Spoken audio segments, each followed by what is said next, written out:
As the war rages in Odessa and other Ukrainian cities, a dramatic increase in U.S. aid for the country. Just 2 months after Congress approved $13.6 billion to help Ukraine, President Joe Biden, warning that funding for military aid would run out in a week, requested another $33 billion. The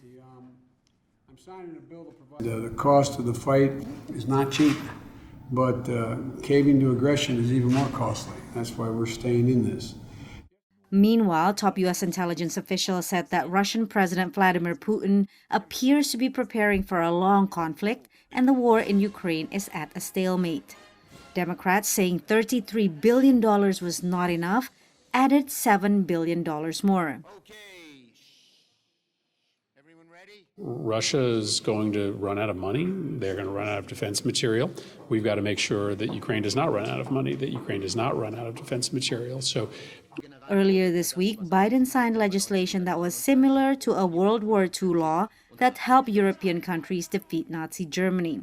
The new law allows the president to expedite sending military equipment to Ukraine. Some observers warned of Biden's increasingly hawkish posture, supported by both Republicans and Democrats in Congress.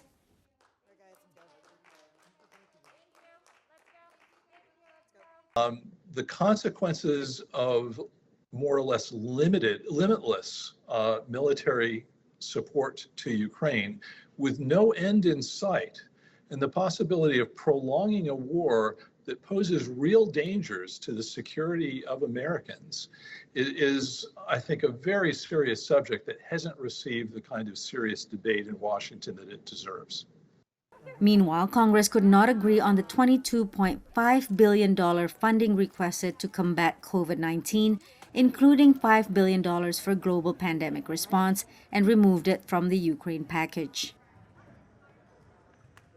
The decoupling was done because we wanted to move the Ukrainian issue much more quickly. I wouldn't say that that in any way should be looked at as demeaning the COVID question.